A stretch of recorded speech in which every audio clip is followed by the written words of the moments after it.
El peronismo entonces se encuentra con un gobierno de la educación, sobre todo fundamentalmente dirigido, conducido por estos sectores medios, y lo que intenta es reemplazar la presencia de estos intelectuales orgánicos de las clases medias por, ¿no?,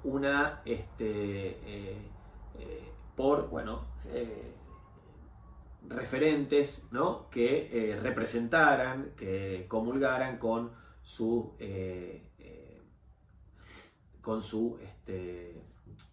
idiosincrasia, perdón.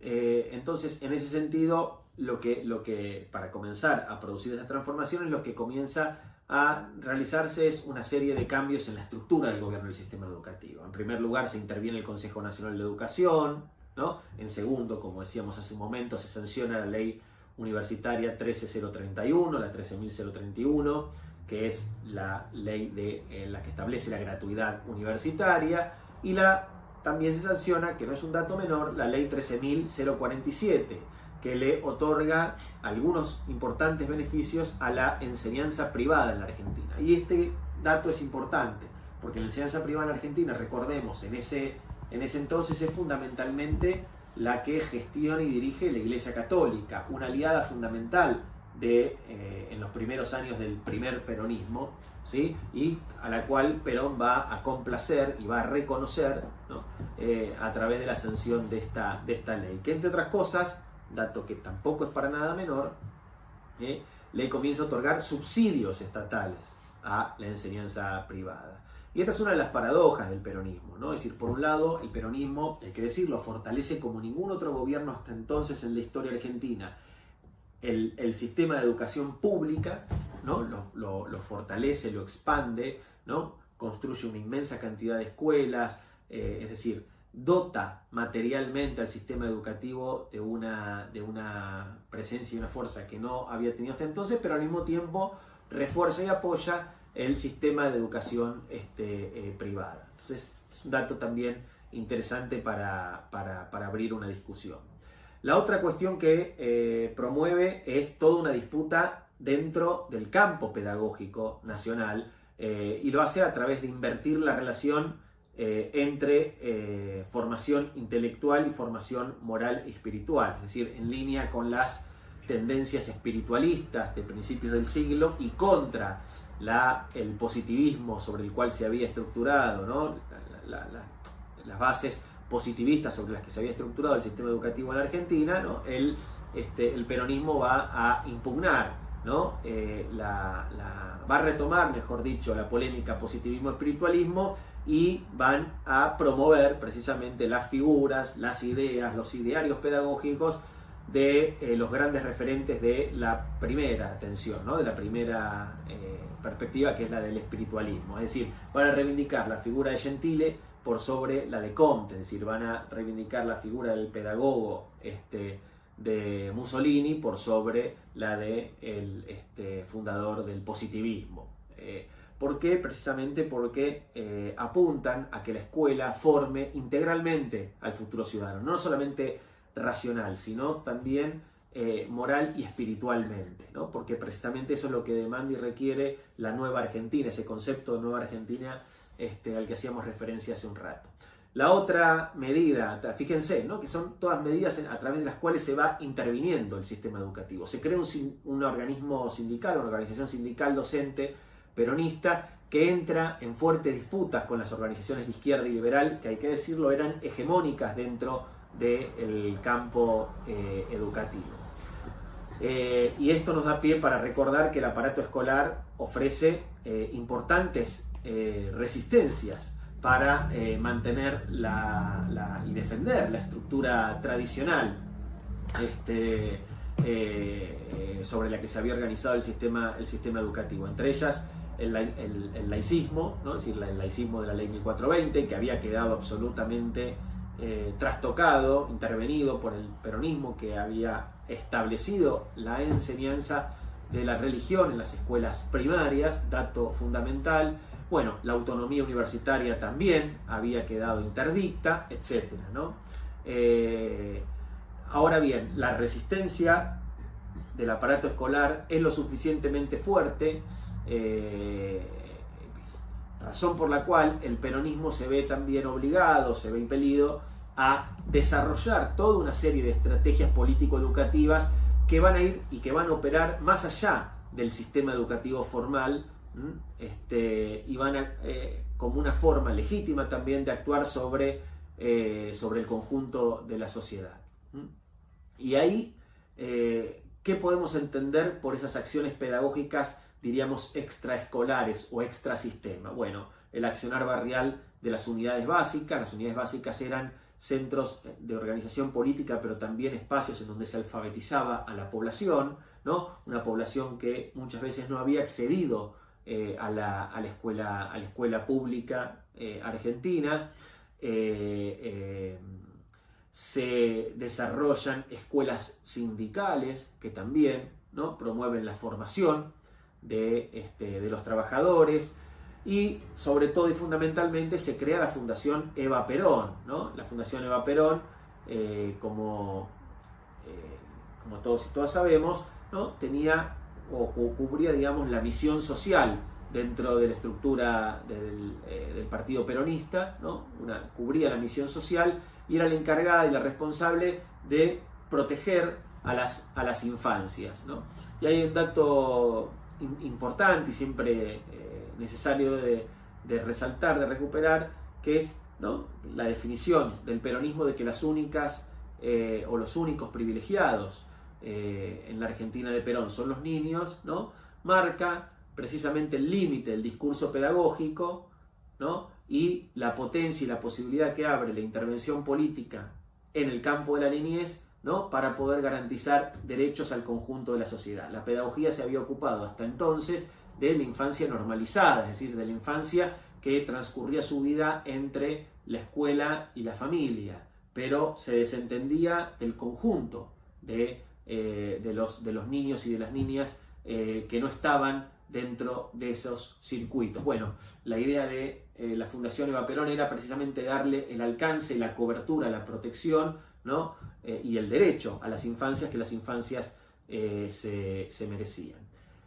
Junto entonces con la Fundación Eva Perón, que también podemos pensar como otra de las estrategias formativas, los grandes actos de masas, ¿no? Perón establece ahí un vínculo pedagógico, sin lugar a dudas, con la multitud, ¿no? Bueno, otras estrategias como la difusión del deporte a través, ¿no?, de la construcción de los grandes ídolos, fundamentalmente Gatica, y sin lugar a dudas, y a esto nos referiremos en un momento, la creación de todo un sistema paralelo, complementario de formación profesional, ¿no?, que va a estar liderada por la CENAO, por el Consejo Nacional de Aprendizaje y Orientación Profesional, y la UOM, la Universidad Obrera Nacional. Bien, ¿quiénes son los intérpretes que van a tener la responsabilidad de plasmar estas políticas educativas del peronismo? Bueno, hay claramente tres figuras, ¿no? En los primeros años del 46 al 48, la figura central va a ser Arizaga. Arizaga es el secretario de Educación del ministro de Justicia e Instrucción Pública, Gachepirán, es decir, Arizaga va a ser el que va a estar más consustanciado con la cuestión educativa. En ese periodo, uno de los primeros objetivos va a ser introducir la religión en las escuelas públicas nacionales. Como decíamos hace un momento, se introduce o se logra eso a través de una ley del Congreso, ¿no? Como segundo objetivo se propone intervenir la universidad, ¿no? En la universidad se aglutinaba un sector muy importante de resistencia al peronismo, y el peronismo, como contrapartida, lo que hace es prohibir las actividades políticas universitarias y proponer o promover, como decíamos hace un momento también, el reemplazo de toda una serie de profesores, ¿no?, que estaban al frente de los claustros universitarios, y su reemplazo por profesores que fueran o que estuvieran en sintonía con el gobierno de Perón, ¿no? Esto es también una polémica sobre la cual también hay una importante serie de trabajos, y tiene que ver con una cuestión de fondo que se está discutiendo, que es la idea de la autonomía, ¿no?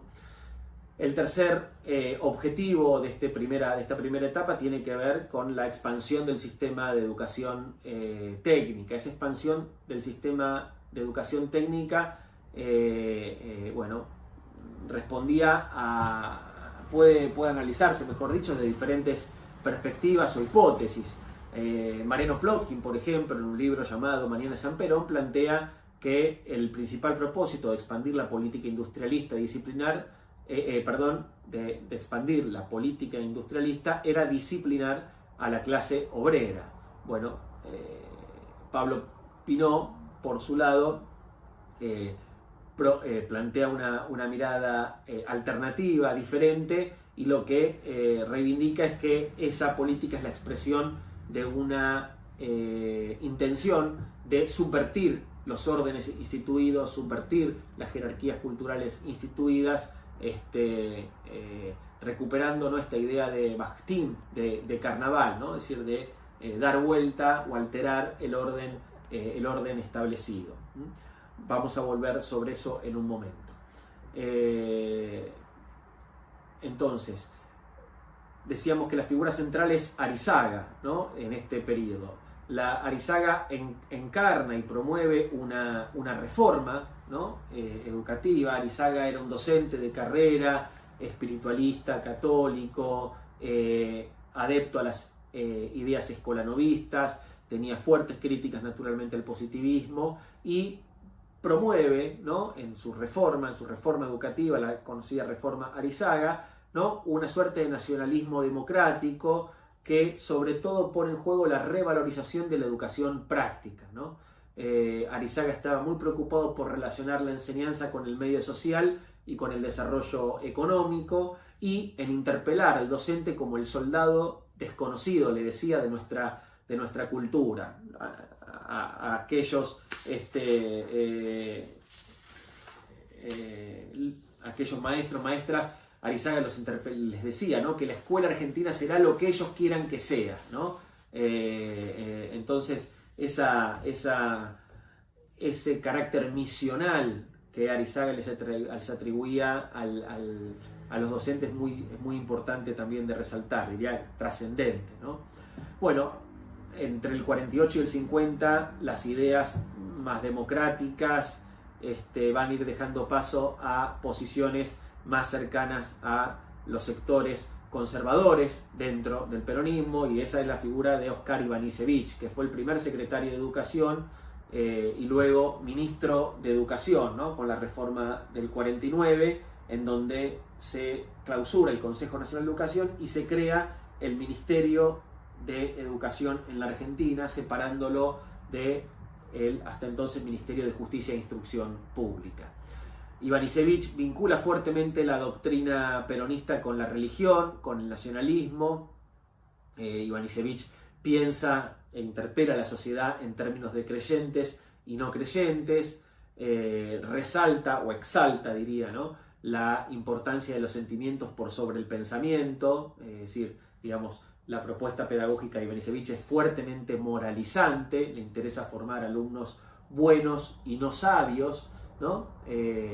Digamos, en lo que podría pensarse como una suerte de intervención para preparar a la gente común para ser gente común, ¿no?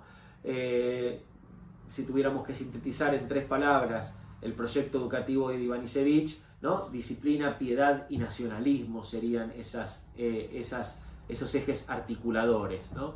Ivanišević toma como modelo cultural a España, ¿no? Y bueno, le da entonces durante su mandato una impronta marcadamente nacionalista y católica a el proyecto educativo del peronismo. Entre el 50 y el 55 es reemplazado por Armando Méndez de San Martín, y es aquí cuando se desarrollan las políticas de difusión de las ideas peronistas de una manera mucho más abierta. Es sobre todo cuando aparecen los libros peronistas, y fundamentalmente tras la muerte de Eva Perón, ¿no?, se establece la obligatoriedad de La razón de mi vida como lectura, como libro de lectura escolar obligatorio, valga la redundancia. Eso abre también toda una serie de polémicas bien interesantes. Pero yo quisiera detenerme, más que en las polémicas, en una brevísima presentación o caracterización de esos textos escolares peronistas, ¿no? Cuando vean esos libros de texto peronistas, que seguramente habrán visto más de una vez, los puntos, creo, en los que hay que poner mayor atención tienen que ver con ciertos tópicos sociales y políticos. El lugar de las clases, el papel del Estado, qué concepto de patria se pone en juego, qué apelaciones hay a la historia nacional, a la religión, al rol de la mujer, etc., ¿no? Por ejemplo, ¿no? Una imagen que puede ayudarnos a ilustrar la diferencia entre el antes y el ahora de los libros de texto en la Argentina, que también permite, por cierto, entender hacia dónde apuntaba el peronismo con la difusión de estas ideas.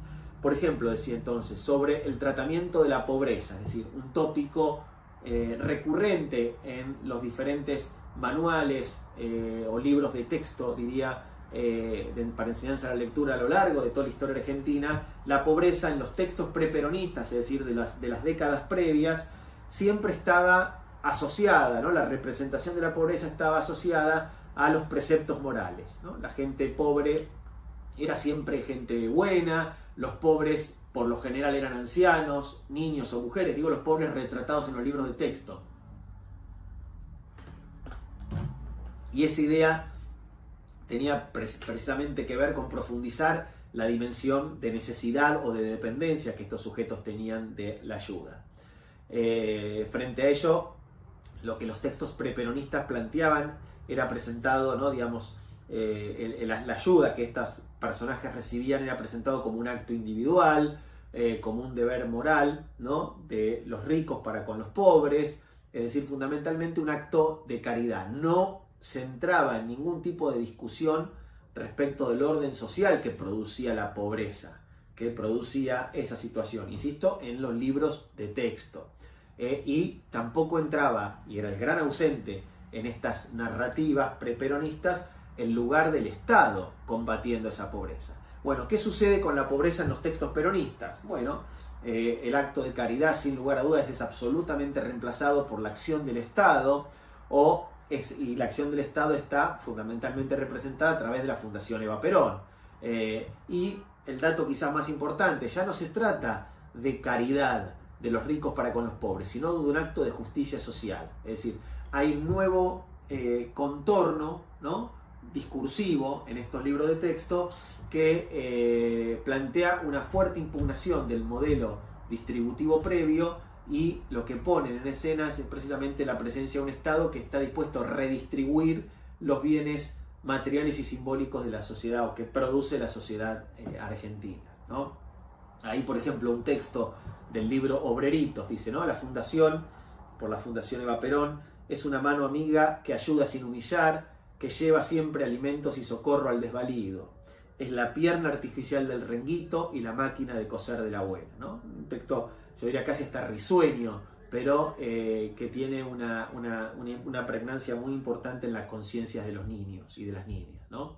La clave es que en el texto peronista se reconocen la existencia de los problemas sociales que se negaban en los textos anteriores, y se le quitaba a la pobreza ese componente moral, y lo que se ponía en escena era la política del Estado, ¿no? en un modelo de inclusión social más amplio que los que les habían precedido.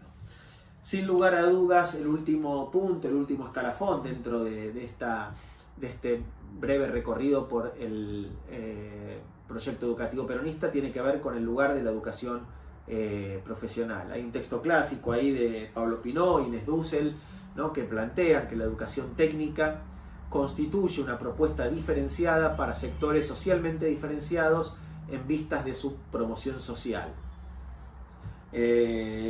Por mi parte, yo sostendría que la formación técnica durante el peronismo puede entenderse como una vía para ampliar el desarrollo de los saberes técnicos en la Argentina preperonista, y por otro, desde una intención fundadora, no meramente reformadora, para reivindicar el papel de los saberes prácticos dentro de la jerarquía cultural.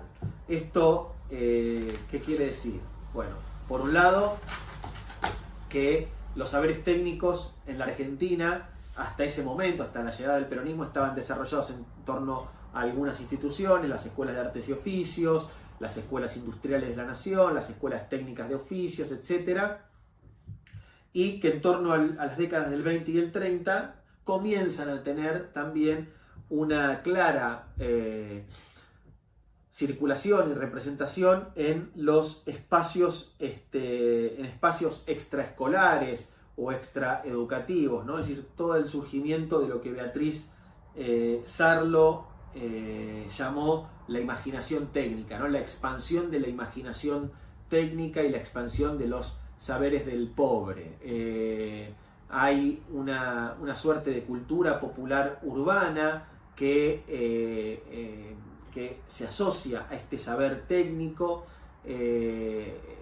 diría hasta se eclipsan, ¿no? Por este saber técnico asociado con, bueno, diferentes fenómenos. Por un lado, el papel de la ciencia, ¿no? Pero también de los mitos de la ciencia, la lectura de los libros de Verne, de Julio Verne, ¿no? La lectura de la biografía de Thomas Edison, y la que es fundamentalmente la figura condensadora de todo esto, que es la figura del inventor, ¿no? La figura del inventor, Einstein, ¿no? Todas estas representaciones populares de la ciencia, diría, representaciones populares de la ciencia y de imaginarios científicos, ¿no? De un imaginario científico que también está articulado con la ciencia ficción, ¿no? Que le va dando un papel preponderante a la cuestión de la técnica. Miren lo que decía una revista de la época a propósito de esto. Decía: ¿ha realizado usted un descubrimiento interesante? ¿Ha encontrado la solución práctica de alguno de esos 1000 pequeños problemas que se nos presentan diariamente? Escríbanos. Sea útil a sus semejantes, comunicándoles sus ideas por medio de esta revista. La revista se llamaba Ciencia Popular. Oportunamente distribuiremos premios a aquellas personas cuyas colaboraciones se publiquen, ¿no? Entonces, fíjense qué interesante esta cuestión. Bueno, el peronismo, decíamos, en parte puede explicarse, la política de formación técnica puede explicarse en parte para darle lugar a este movimiento que ya venía en décadas previas, pero también tiene que ver claramente con la necesidad de contar con una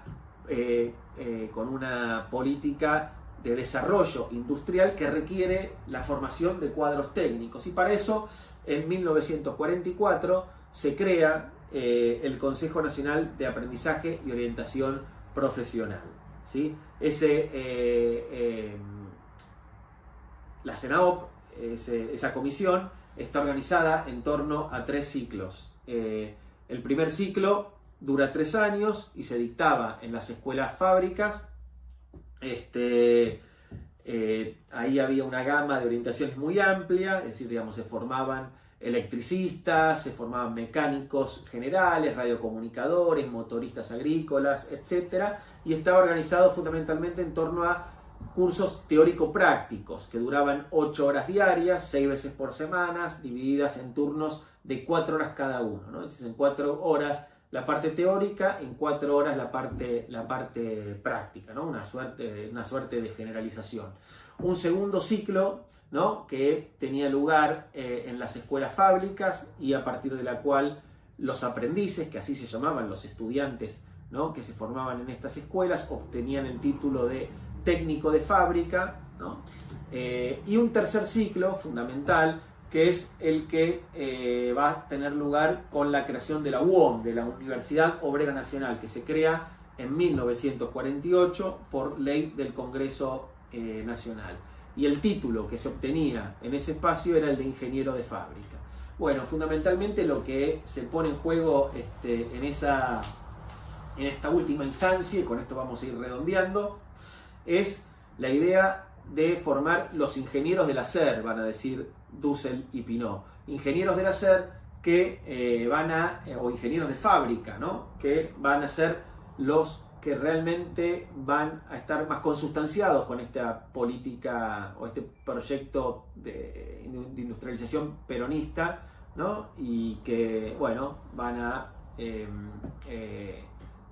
poder formarse también por primera vez en la universidad. Esta idea del obrero o del ingeniero del hacer se contrapone con la figura del ingeniero del decir, ¿no? Que es el que se forma en la universidad tradicional y que está más asociado a una idea de un ingeniero que más bien dirige la construcción de un proyecto, ¿no? Pero no es el que se pone al frente del mismo, que lo conduce, etcétera, etcétera, ¿no? Entonces hay una contraposición que también es muy, muy fuerte, muy potente y que de alguna manera se condensa, se representa en la figura, en la gran figura que preside la sala del consejo de la UOM, de la Universidad Nacional, que es la figura de un gorosito. Un gorosito es una estatua enorme, ¿no? De un picapedrero, ¿no? Es decir, el gran referente, la gran insignia de esa universidad es un trabajador del común, ¿no? Es decir, ese es el modelo al que la Universidad Obrera Nacional aspira a inculcar en sus estudiantes, y no la figura de los ingenieros del decir, como los caracterizan Dussel y Pineau. Esta idea de la Universidad Obrera Nacional es muy, muy, muy interesante en términos también de lo que plantea como las condiciones de ingreso, porque establece básicamente que, bueno, para poder ingresar hay que ser obrero o hijo de obrero, ¿no? También le da una impronta política a su incorporación, y porque coloca la palabra obrero en el nombre de una universidad, y eso también es marcarle al resto de las universidades existentes, marcarles o recordarles que en ellas no había lugar para los obreros hasta la llegada del peronismo. Bien.